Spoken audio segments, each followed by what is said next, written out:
Every time you change from one batch to another, you have to optimize the system again.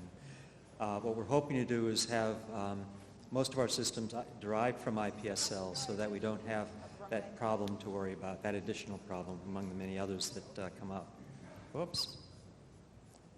This is advancing by itself.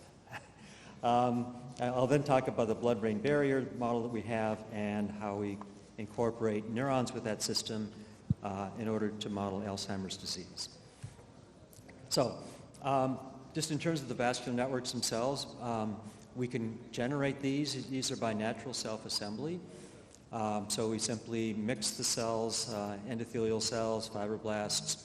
For the blood-brain barrier model, it's endothelial cells, astrocytes, and pericytes. Mix them together in a matrix. We can inject that matrix in one injection, and then we can form networks that look like this one that you see in the center. But you can use a variety of different endothelial cells, and we've used all these that you see down in the lower left-hand corner, typically in combination with some stromal cell, and you see those down here. But we've also been able to generate systems which are free of any stromal cell at all. So it's just endothelial cells, in fact, iPS-derived endothelial cells that we can form into vascular networks simply by virtue of the interstitial flow that we pass through the gel that contains the cells.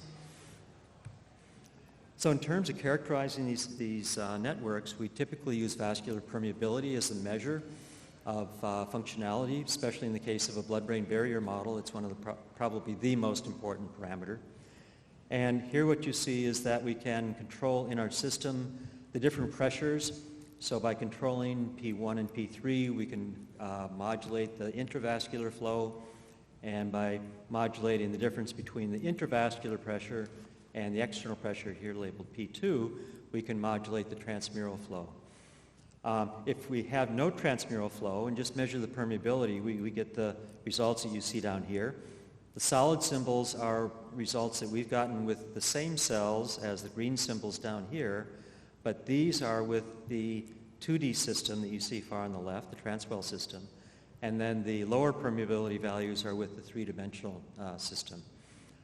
That's not always been the case. There are some 2D systems that have permeabilities that are comparable to the in vivo measurements, which are the ones highlighted in green down here. But by and large, the 2D systems have larger permeabilities than a 3D system does. If we add flow, so now we're increasing the intravascular pressure relative to the pressure outside the vessels. And the reason we do that is we're interested in characterizing not just the permeability, but also factors like the hydraulic conductivity, the flow resistance through the vascular wall, and also the reflection coefficient of different molecules that we might be interested in.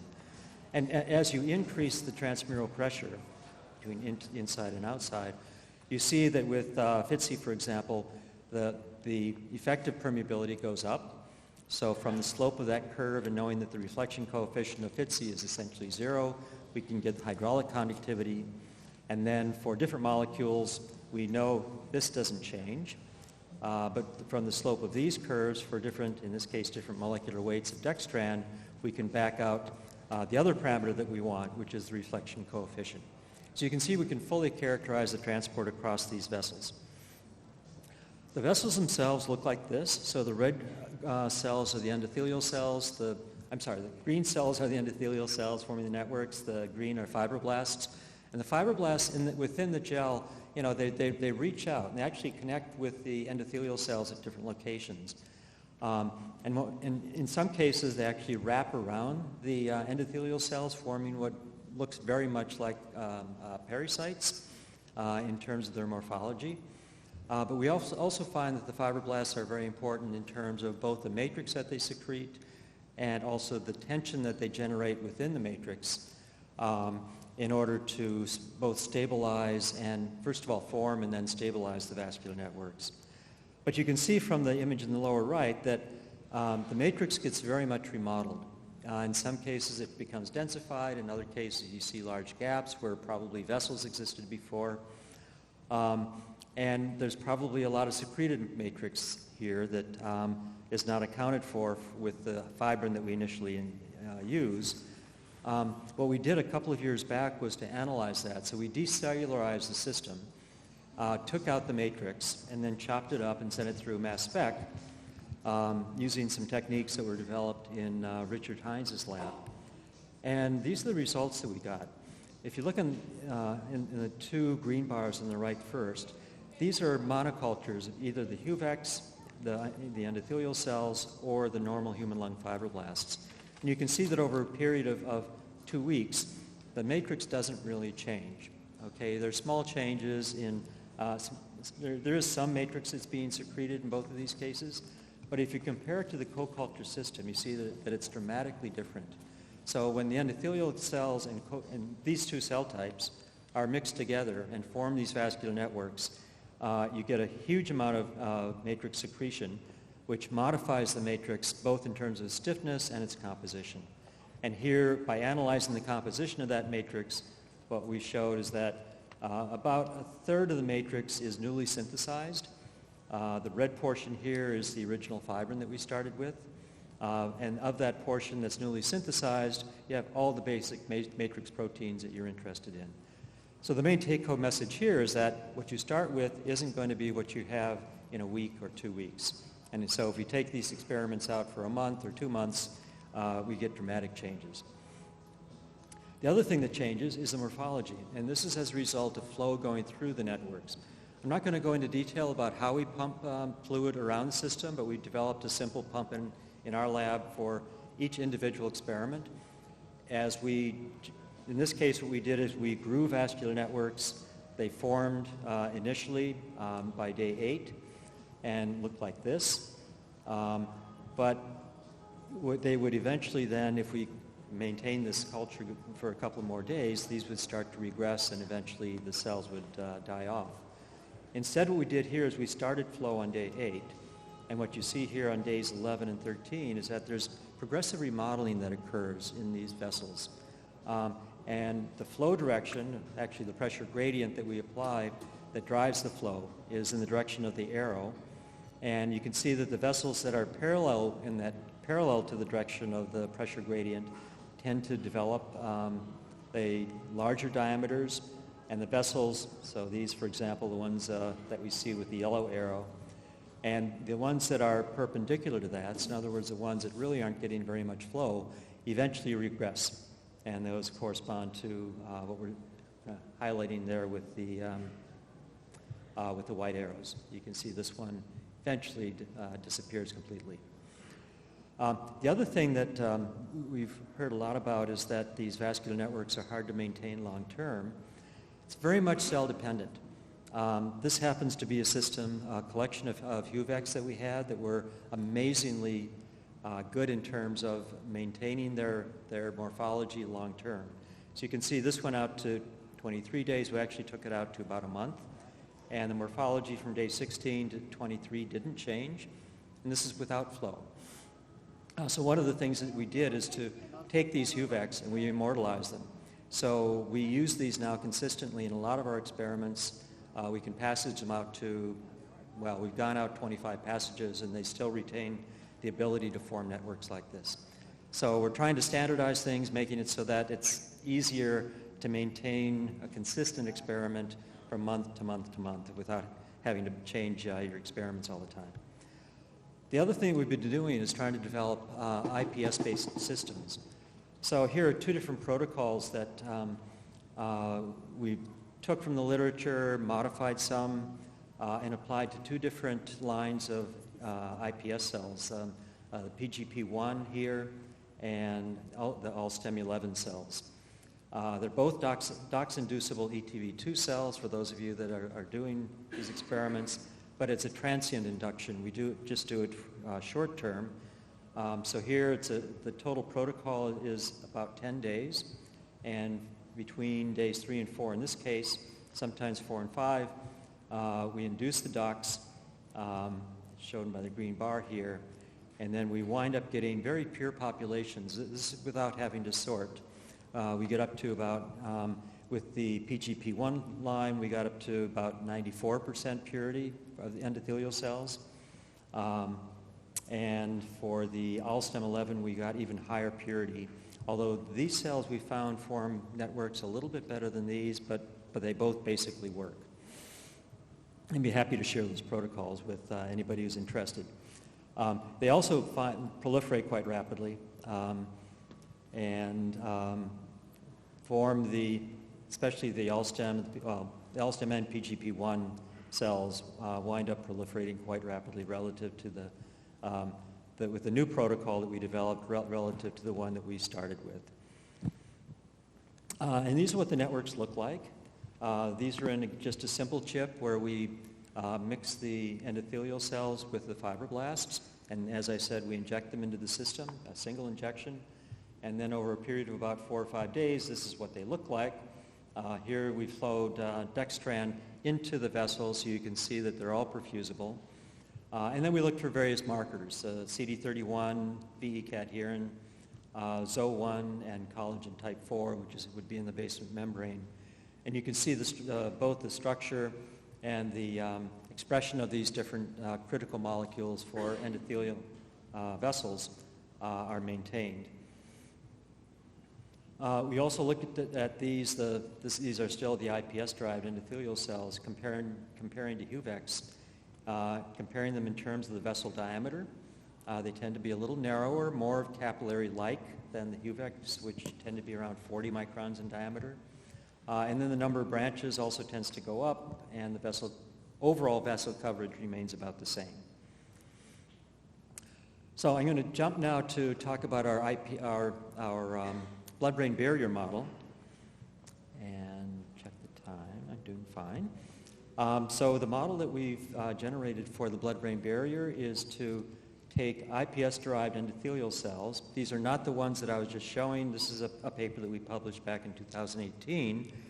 And the cells that we used initially for this experiment, the company stopped making. They've started making these cells again and marketing them, so we've picked up on that and we've started to use them again. In the meantime, we developed some of the other IPS cell lines that I showed. But in this system, what we do, and again, it's the same process. We mix the endothelial cells together with the pericytes and the astrocytes. In this case, the pericytes and astrocytes are primary human. And then over, again, about 4 to 7 days, you form these vascular networks with the pericytes and astrocytes in between.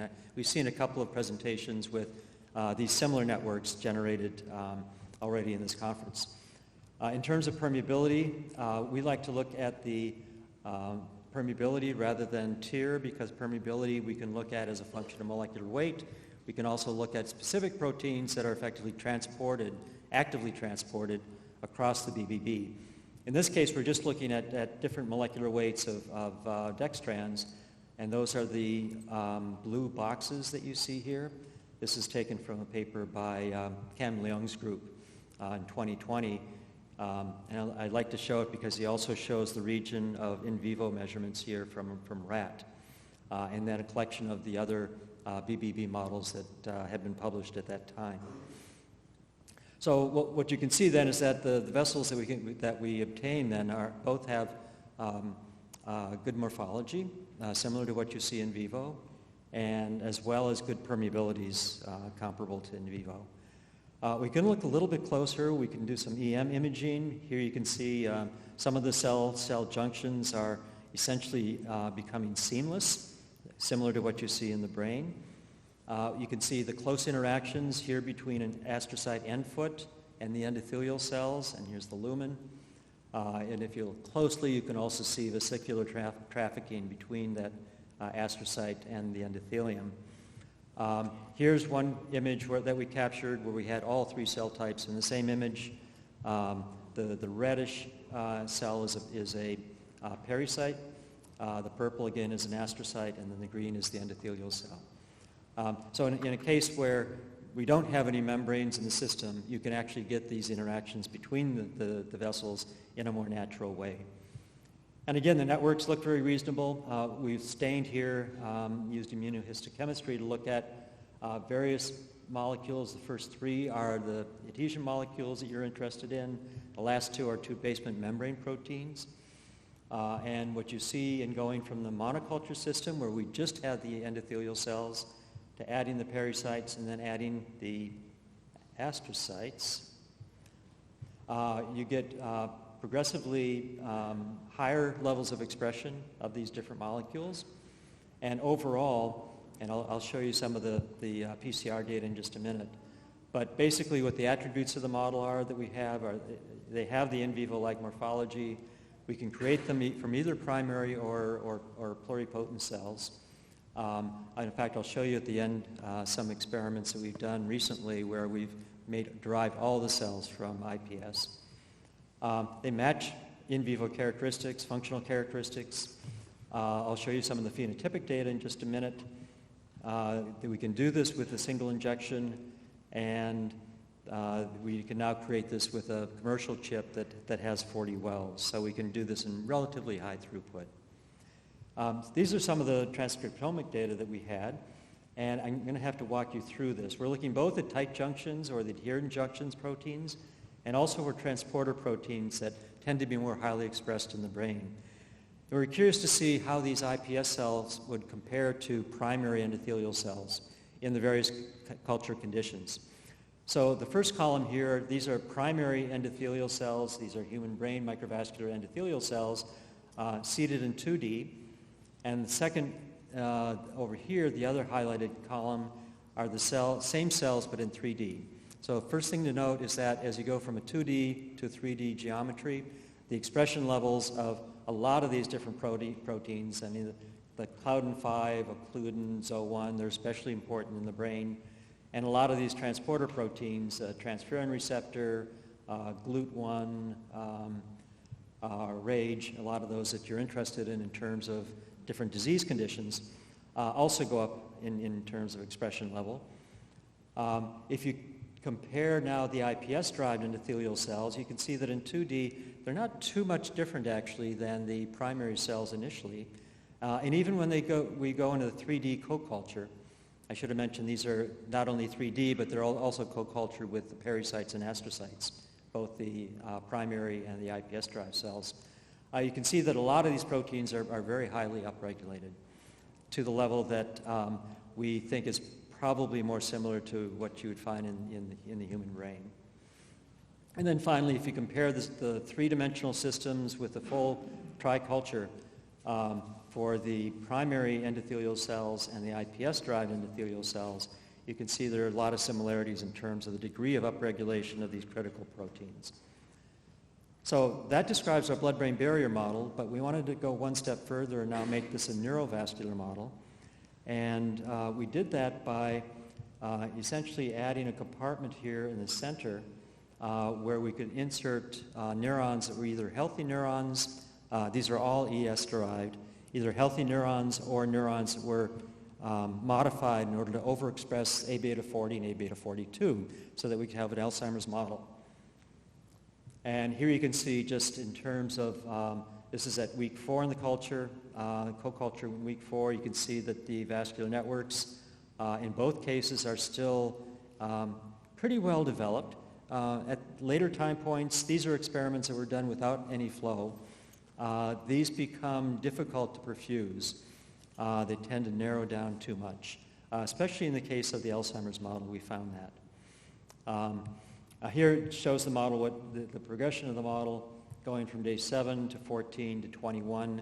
We typically take these experiments out for about 1 month in order to allow the A-beta to be secreted, sufficient A-beta to be secreted to have impact on the permeability of the vessels. And here are the measurements of, we've sampled then both from the neuronal compartment and from the vascular compartment. And we've assayed for the different isoforms of A-beta, 38, 40, 42, and then we form the ratio because that turns out to be very critical in terms of developing the Alzheimer's phenotype. And we found that all of these dramatically increased in the experiment that we had with these are Ren cells. They're modified to overexpress the A-beta 40 and 42. The other thing we found, and this is work in progress, but if we look at the control case, this is the vascular network, and you can see the 3D6 is the label for A-beta. In the control system, we don't see any in this particular image compared to the Alzheimer's model where we see a lot of the A-beta plaque being associated with the vascular networks themselves. And we can quantify that in these experiments. And I'm saying in these experiments because we've just gotten another set of experiments which are somewhat contradictory to this. So take this with a grain of salt. But I wanted to present recent results. But in these experiments, we found that there's quite a bit of increase in the A-beta plaque that was associated with the vasculature, as well as a change in the permeability of the vessels. So just in summary, and I hope I'll have enough time for some questions at the end. What we've done then is to develop these vascular networks. We can grow them using a variety of cell combinations, both primary and IPS-derived, and that these networks can remain perfusable and stable for several weeks. Either some of the immortalized cells that we had, the HUVECs that I showed you, or the IPS cells. Secondly, these networks can be maintained perfusible for over 4 weeks. In that experiment that I showed you where there was remodeling occurring, we routinely take those experiments out 4 weeks with continuous perfusion. We see some continued modification or remodeling of the vascular network. Again, mostly the vessels aligning in the direction of flow. And we can use this approach to develop a blood-brain barrier model that has good morphology and also functional characteristics that are similar to what you find in the brain. And finally, we can add neurons to this model and develop a model for Alzheimer's that starts to reflect some of the morphological or the pathological changes that you see in an AD brain, including the accumulation of A-beta and the formation of A-beta plaques. So, and then finally, both of these models can be developed with from iPS-assisted cells or ES cells. And what I didn't show you at the end was that we now have a completely iPS-derived BBB model. The endothelial cells are from one source. The astrocytes and the pericytes are from the same line. They're from the Alstom 11 line. And we've just recently been able to generate these 3D networks with those 3 cell types, and that's what we're planning to use going forward.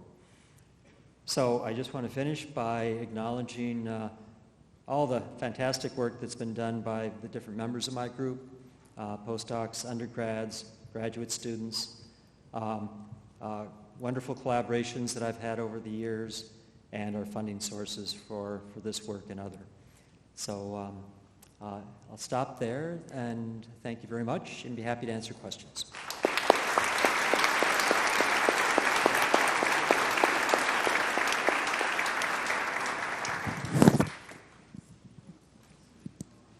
Okay.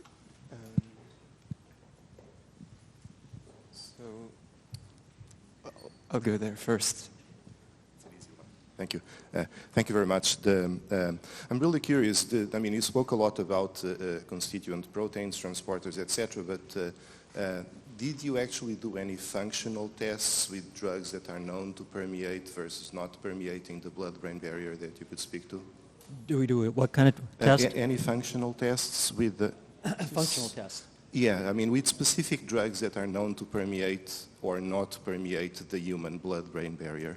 Well, we do functional tests in terms of measuring the permeability of different molecular weight proteins, but usually dextrans.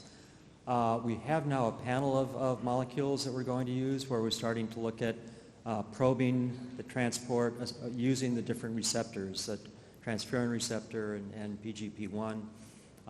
We're looking at it's a number of experiments that we have planned in terms of looking at specific transporters that are associated with Alzheimer's. So that would be especially PGP and LRP1. Okay. Yeah, I would be especially curious to see about, you recapitulating or not specific drug transport. Okay, thank you. Thank you.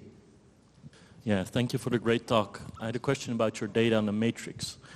Because you showed, of course, you looked at the composition of the matrix using the mass spec. Have you also looked at the mechanical properties? And then as an additional question, have you also looked at how that differs with different endothelial cell types that you use? The question about the matrix and what?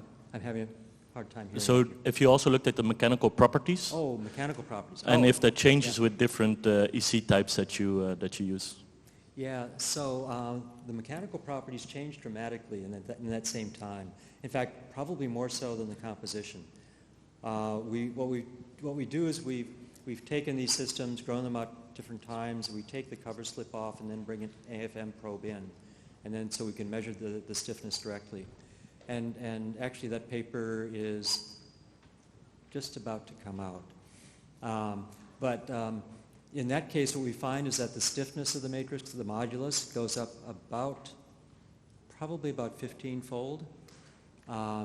And it's a combination of two effects. One is it's partly the fact that you've got a different matrix there. You've got other matrix molecules. But more importantly than that, it's also the fact that probably the fibroblasts are tugging on the matrix. And in the course of doing that, they're also making it stiffer. So in fact, if you prevent the fibroblasts from contracting, the increase in modulus goes down by almost a factor of 2, but there's still a lot there. So it's a combination of the matrix and the active contraction of the fibroblasts. Hi, thank you for your clear presentation. You said that the whole blood flow was only developing in the direction of the flow, and I was wondering if you are also looking at adapting the flow so that you get more of a network of vessels, if you understand my question. So you're asking whether we can modify the system so that there are more vessels in the system? Yeah, exactly. We have not gone in that direction so much. We've mostly compared no flow to flows that are physiological level in terms of the shear stress. In that case, we find the kind of remodeling that I was showing. In terms of I think if we wanted to get a denser matrix, that probably would occur either if we have cells that are requiring the nourishment and sending out signals that they need additional flow. I suspect that we would see some additional network development, but we haven't really observed that yet. So for example, we haven't, trying to think, even in the neural model, for example, we carried that one out very long. We don't see any significant change in the characteristics of the smallest vessels in the network. We don't see new sprouting occurring generally. We've done a lot of experiments also with primary cancer tumors, and in that case too, at least during the course of those experiments, and those generally go about 1 to 2 weeks, we don't see much increased vascularization. So it may be that it takes place, but it may take place on a longer time scale. So we're going to take one last question. Okay, thank you very much. Very interesting talk. And I was impressed by your pictures with the 3 cells, the endothelial cells, pericytes, and astrocytes, and how they interact in the system.